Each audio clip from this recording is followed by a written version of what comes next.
Bismillahirrahmanirrahim. Assalamualaikum warahmatullahi wabarakatuh. Di sini saya akan menjelaskan tentang pengertian nasikh dan mansukh.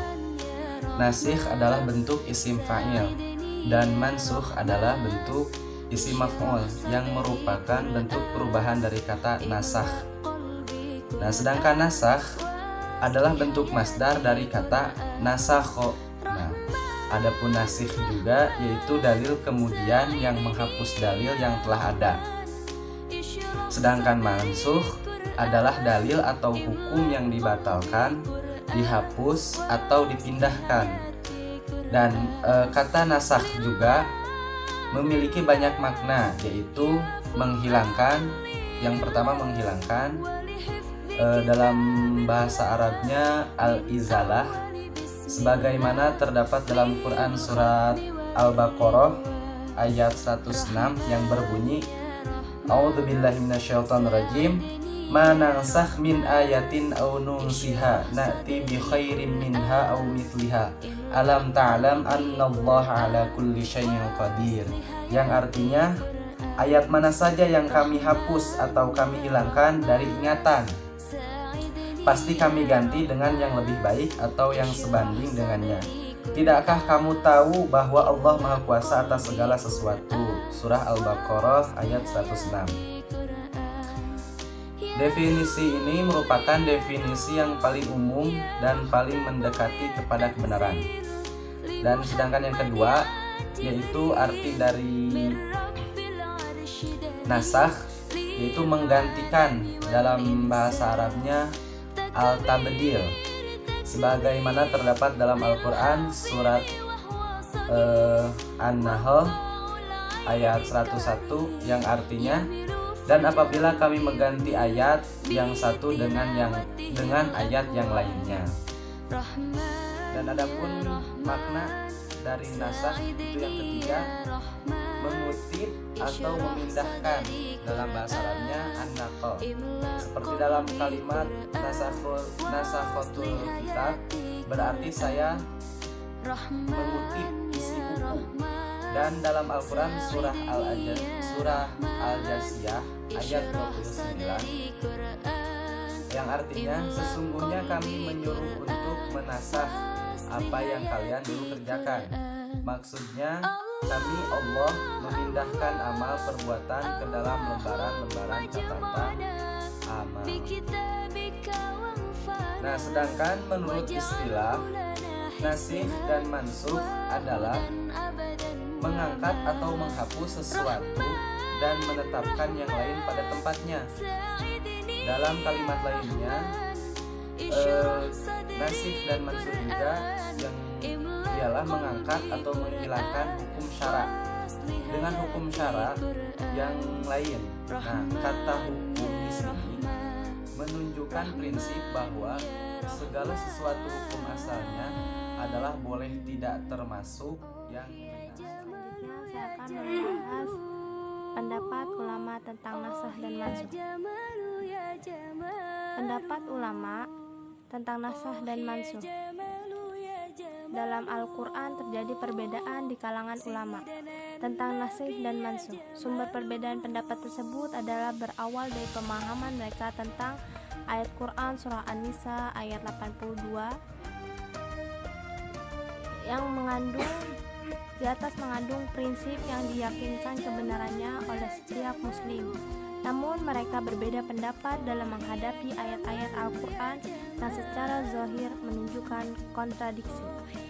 Ulama sepakat bahwa dalam Al-Quran tidak terdapat wahyu yang bertentangan secara hakiki. Dalam menghadapi ayat secara sepintas memiliki kontradiksi. Ada dua pendapat ulama yang harus diperhatikan, yaitu nasakh secara logika, bukan secara syara'. Pendapat ini dianut oleh Abu Muslim dan kawan-kawan.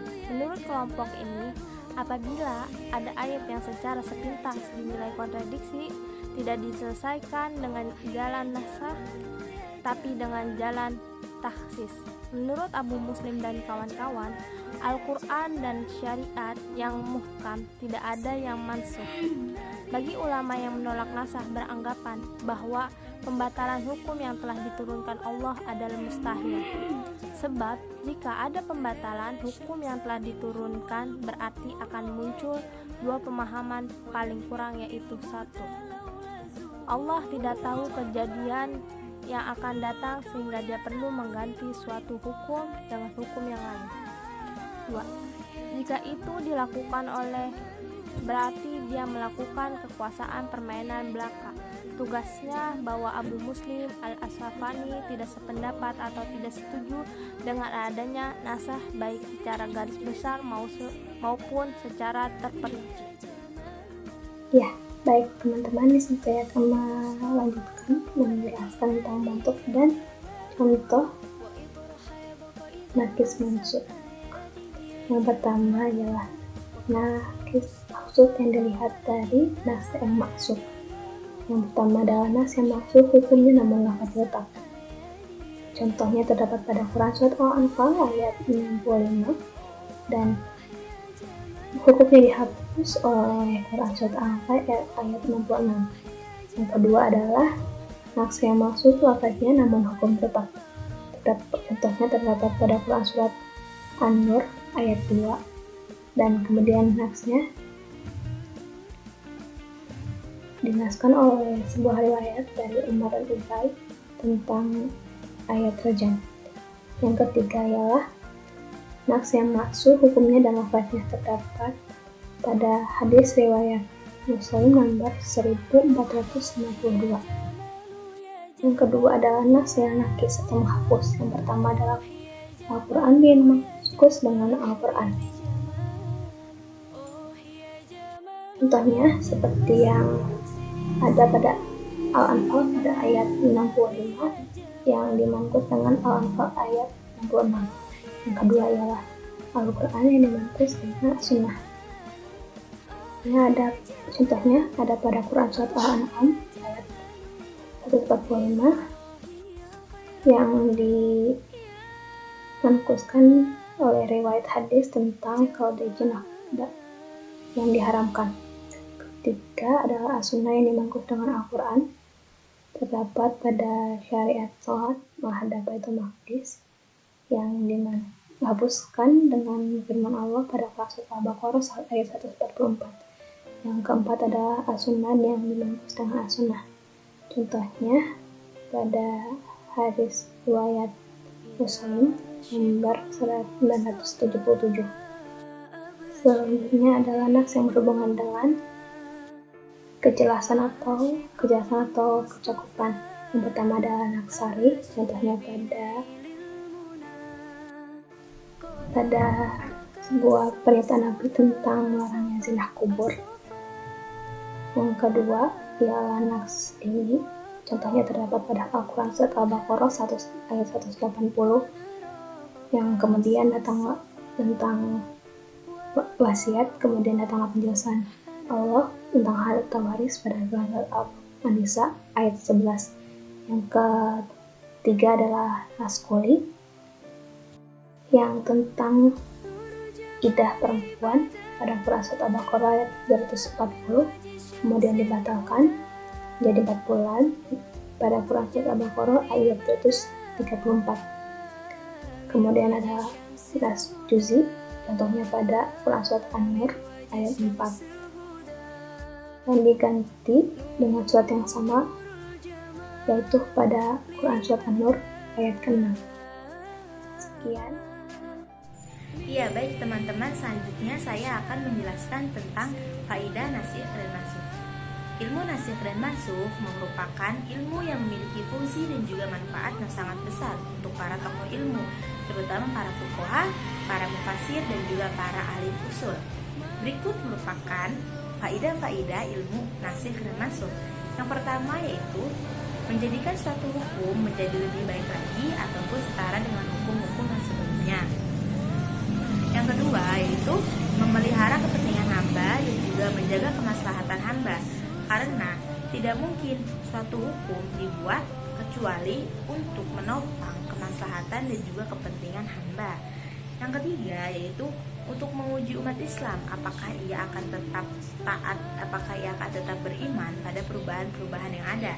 Karena suatu hukum yang telah dinasakh pasti ia memiliki perbedaan-perbedaan atau perubahan-perubahan. Yang keempat yaitu agar pengetahuan tentang hukum tidak kabur dan juga tidak kacau. Direwetkan dalam sebuah hadis bahwasanya Ali radhiyallahu anhu pernah bertemu dengan seorang hakim. Kemudian dia bertanya kepada hakim tersebut, "Apakah engkau mengetahui tentang nasikh dan mansukh?" Kemudian hakim tersebut menjawab, "Tidak, aku tidak mengetahui." Kemudian Ali menjawab, "Maka celakalah engkau dan engkau pun akan mencelakakan orang lain pula." Nah, maka mengapa pentingnya ilmu nasikh dan mansukh ini untuk para tokoh ilmu? Kemudian yang kelima yaitu untuk menunjukkan bahwasanya syariat yang dibawa oleh Rasulullah SAW merupakan syariat yang menopang atau syariat yang telah mengampu semua syariat-syariat sebelumnya. Pada zaman dulu pula mungkin sudah terdapat hukum-hukum, tetapi Rasulullah SAW menasakhnya agar hukum-hukum yang telah ada itu menjadi hukum yang lebih baik lagi. Ya, mungkin cukup sekian yang dapat kami sampaikan. Kurang dan lebihnya mohon dimaafkan karena kami masih dalam proses pembelajaran. Terima kasih. Wassalamualaikum warahmatullahi wabarakatuh.